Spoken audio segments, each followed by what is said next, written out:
Audio Jungle.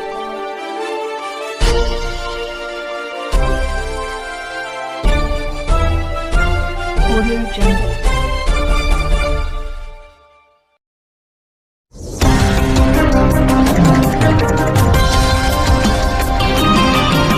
Dilshan Sheikh आप सभी का हमारे चैनल इंडिया फ्लैश न्यूज़ पर हार्दिक स्वागत करता हूं। जैसा कि आप सब जानते हैं कि लॉकडाउन को लेकर काफ़ी सोशल मीडिया पे न्यूज़ वायरल हो रही है।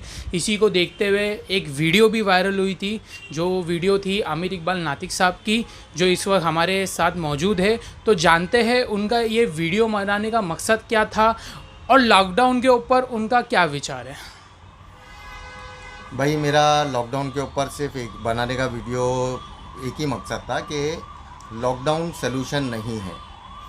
और मैंने अपने वीडियो के अंदर आप देखेंगे कि उसमें क्लियरली कहा था कि लास्ट ईयर भी मार्च में जो सेंट्रल से हमारे नरेंद्र मोदी साहब ने लोगों से अपील किए थे, तब हमने सबने मिलके उनकी बात को पूरा कि हाँ भाई ये कोरोना वायरस है, ये न्यू था, इसके बारे में लोगों को इतनी मालूमात नहीं थी, उसको देखते हुए हमने लॉकडाउन का पूरा पालन किए थे। उन्होंने कहा था कि हमको ये कोरोना वायरस की चेन को तोड़ना है। तो पहले लॉकडाउन में आपने देखे होंगे कि इंसान के गले की चेन टूट गई, जो सोने की चेन होती है वो बिक गई, क्योंकि टोटल पूरी तरह हम ठप पड़े थे, काम धंधा नहीं था। तो जो जेवर बने थे, जो हमारी सेविंग्स थी, उसको हमने जैसा कैसा करके हमारी ज़िंदगी चला लिए।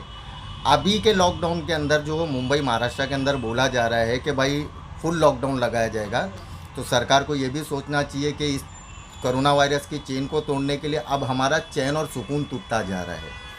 आप देखेंगे कि अभी हमारे बहुत सारे फेस्टिवल है पूरे हिंदुस्तान में, आप जानते हैं, खाली मुसलमानों के नहीं, नॉन मुस्लिम्स के भी बहुत सारे फेस्टिवल्स है। खैर ठीक है, कोई भी खुदा ये नहीं बोलता है कि इंसान की जान को रख के दाव पे रख के हमारे फेस्टिवल मनाए जाए। हम सादगी से मनाएंगे, लेकिन हर चीज़ मनाने और नहीं मनाने के लिए इंसान का कमाना ज़रूरी है।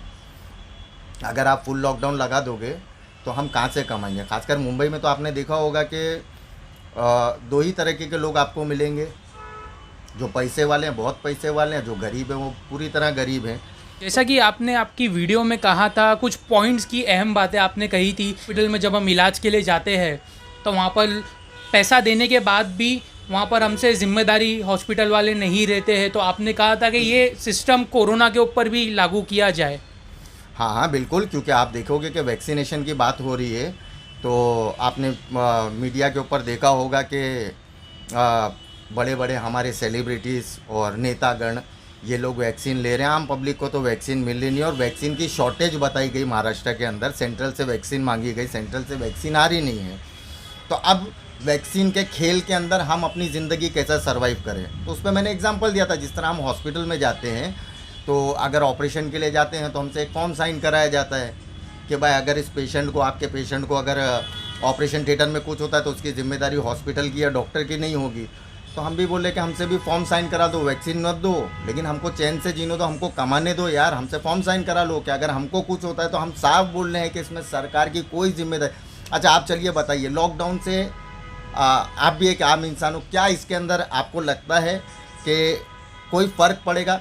पिछले लॉकडाउन के अंदर थाली पिटवा है, गो करोना तो गया नहीं।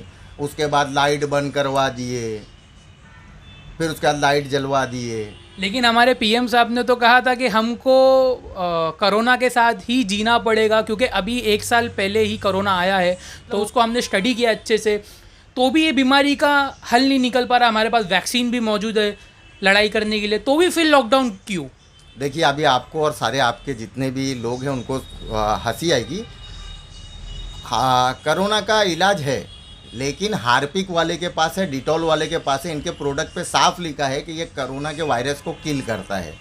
तो मेरी समझ में नहीं आ रहा है कि यार जब वो घर के अंदर के सामान यूज़ करने हार्पिक बोलेंगे, तो ज़मीन पोंछना ये सब उसके अंदर इलाज है, तो इंसान की बॉडी से।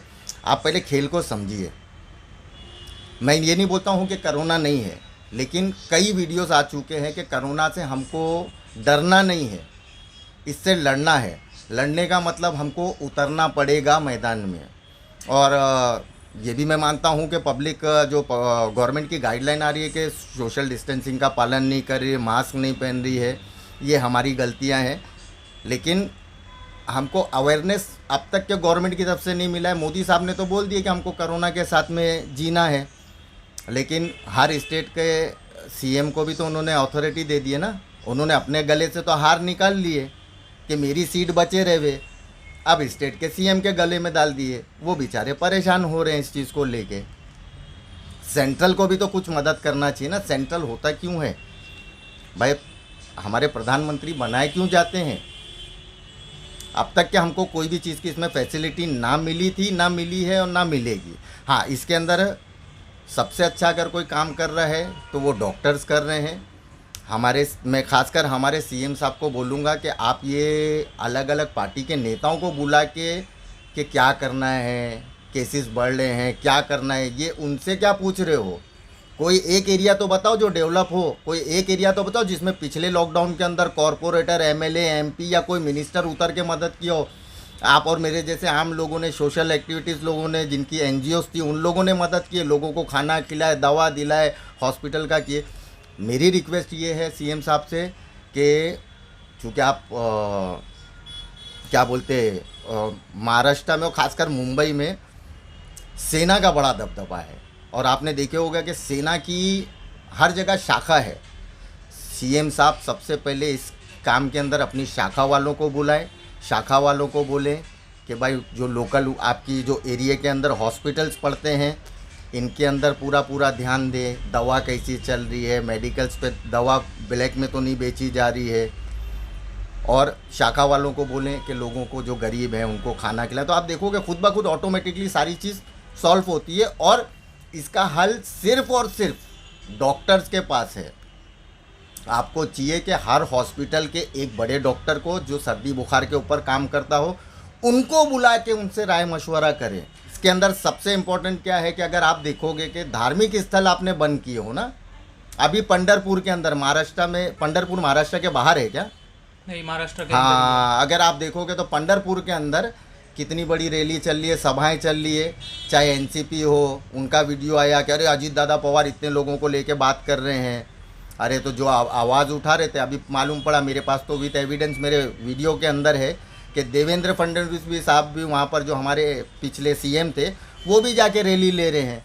अरे भाई, इस वक्त राजनीति छोड़ो, आप एक प्लेटफॉर्म पे आके, अगर इस बीमारी से हकीकत में बहुत सारी डेथ हो रही है और यहाँ का माहौल ख़राब हुआ है, यहाँ का नहीं पूरे हिंदुस्तान का, जहाँ जहाँ का भी ख़राब हो रहा है, तो वहाँ के नेताओं को चाहिए कि वो एक दूसरे पे इल्ज़ाम लगाने से बेहतर है एक जगह बैठ के अपना नागरिकता का सबूत दे। सबसे पहले नागरिक बने। जैसा कि लास्ट ईयर भी लॉकडाउन हुआ था, काफ़ी पब्लिक ने सहयोग दिया, अपना अच्छे से लॉकडाउन निभाया, कोरोना केसेस कम हुए। लेकिन अभी कोरोना केसेस फिर बढ़ रहे हैं और पब्लिक, इवन सब दुकानदार, ट्रेडर्स प्रोटेस्ट पे उठाए। आपने भी नेट पे देखा होगा कि प्रोटेस्ट पे उतरे। तो गवर्नमेंट से ये लोग मांग कर रहे हैं कि लॉकडाउन नहीं होना चाहिए। अगर लॉकडाउन होगा तो फिर इन पे बहुत बड़ा इम्पैक्ट पड़ेगा। तो बारे में भी मैंने अपने वीडियो में कहा है कि सबसे पहले आप राष्ट्रपति से लेके एक सरकारी आदमी की 2 महीने की लिखत के अंदर सैलरी छोड़ दो, क्योंकि ये पब्लिक रोड पे आई क्यों है? अरे भाई, आप ये मेरे को बताओ कि मैं चौल के एक घर में रहता हूँ, बराबर है? मैं बड़े फ्लैट में नहीं रहता हूँ, मैं बंगलों में नहीं रहता हूँ, मैं डुप्लेक्स में नहीं रहता हूँ, मैं चौल के घर में रहता हूँ। मेरे चौल के माहौल के अंदर, और ना के इससे नीचे तो झोपड़पट्टियाँ भी मुंबई में हैं। आप किस हिसाब से लॉकडाउन करोगे? और लॉकडाउन अगर इसका हल है, सोल्यूशन है कि भाई ख़त्म हो जाएगा, तो आप उसमें भी लिखत में दो। आप 7 दिन का नहीं बोलो, हम 15 दिन का लॉकडाउन लेने तैयार है कि कोरोना वायरस इससे बाहर चला जाएगा। साहब, लॉकडाउन इसका हल नहीं है, पब्लिक भूखी मरना शुरू हो जाएगी। ये कारोबारिक लोग भी जो धंधा पानी लगाते हैं, किसी की बहुत बड़ी दुकान है तो कोई रास्ते के ऊपर अपनी दुकान लगा के बेचता है। आपने मुंबई में देखे होंगे, बहुत सारे ऐसे बाजार है जो रास्ते के ऊपर कपड़ा बिछा के उस पर सामान बेचते हैं। किसके लिए बेचते हैं? खरीदार तो मैं हूँ, लेकिन उस पैसे से वो जाके अपने घर वालों को खाना खिलाते हैं। ये लाएगा कहाँ से? पिछले लॉकडाउन के अंदर मैंने खुद पर्सनली उतर के देखा है कि लोगों को जब हम खाना देते थे ना, तो कितने लोग शर्म से मुंडी झुका के, क्योंकि वो मेहनत करने मुंबई में आए थे, भीख मांगने नहीं आए थे। वही हुआ, लोग अपने अपने गांव भागना शुरू हो गए। एक दिन ऐसी आएगा कि कोई इस तरफ आएगा नहीं, अपनी अपनी जगह रह जाएंगे। मुंबई हमारी जो सपनों की माया नगरी थी वो पूरी तरह खाली हो जाएगी साहब। जैसे कि सोशल मीडिया पे बहुत लोग लॉकडाउन के खिलाफ आवाज़ उठा रहे हैं, काफ़ी लोगों ने आवाज़ उठाई है, लेकिन कोई प्रॉपर रिजल्ट नहीं आया है। लेकिन आपने आवाज़ उठाई है तो आपके पास कुछ ना कुछ इसका सल्यूशन तो होगा। जैसे कि आपने आवाज़ उठाई है, आपने एक वीडियो बनाई है और काफ़ी वो वायरल हुई है, जनता का समर्थन आपके साथ होगा ये वीडियो को लेकर? भैया जनता का समर्थन हो चाहे नहीं हो, मेरे पेरेंट्स ने मेरे को स्कूल में इसीलिए पढ़ाए थे कि उनका बच्चा पढ़ लिख के कुछ बने और समाज के लिए। और सबसे पहले स्कूल में हमको टीचर सिखाता क्या है, सही और गलत। पेरेंट्स सिखाते क्या, सही और गलत। सही के साथ खड़े रहो, गलत के ख़िलाफ़ आवाज़ उठाओ। तो मैंने अपना फ़र्ज़ निभाया और मैं तो हमेशा अपने वीडियो में ये अपील करता हूँ कि मैं ही नहीं, आप भी एक छोटी सी वीडियो बना के ना सोशल मीडिया पे वायरल करो। खाली इतना बोलना है, नो लॉकडाउन। और व्यापारियों का, आम जनता का, सबका सपोर्ट आप भी कर सकते हो घर में बैठ के। नो लॉकडाउन सिर्फ आपको बोल के एक वीडियो वायरल करना है। हमारे चैनल के माध्यम से क्या मैसेज रहेगा गवर्नमेंट को और जनता को? मैं गवर्नमेंट से एक ही रिक्वेस्ट करूंगा और माननीय उद्धव साहब ठाकरे से कि वो कुछ अपनी सेना की लाज रखे।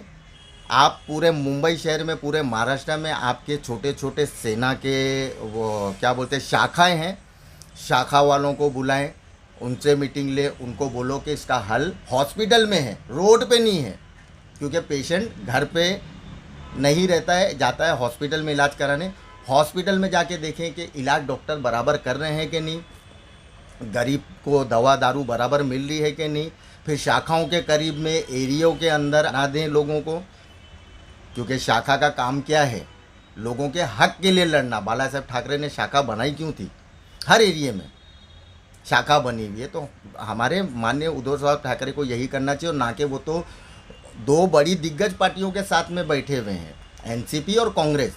तो अगर ये उन लोगों को भी इस तरीके से बोलेंगे तो मेरे को नहीं लगता है कि किसी एनजीओ पे या सोशल वर्कर के ऊपर इतना बर्डन पड़ेगा। सरकार खुद ही बर्डन ले लेगी। आपके चैनल के माध्यम से मैं सरकार को बोलूँगा कि मंत्रियों की मीटिंग नहीं लें। हर बड़े हॉस्पिटल, छोटे हॉस्पिटल से एक अच्छे डॉक्टर को जो बुखार और सर्दी के ऊपर स्पेशलिस्ट है, उसको बुला के इसका हल को ढूंढने की कोशिश करें। आपको पूरी तरह हल मिल जाएगा। और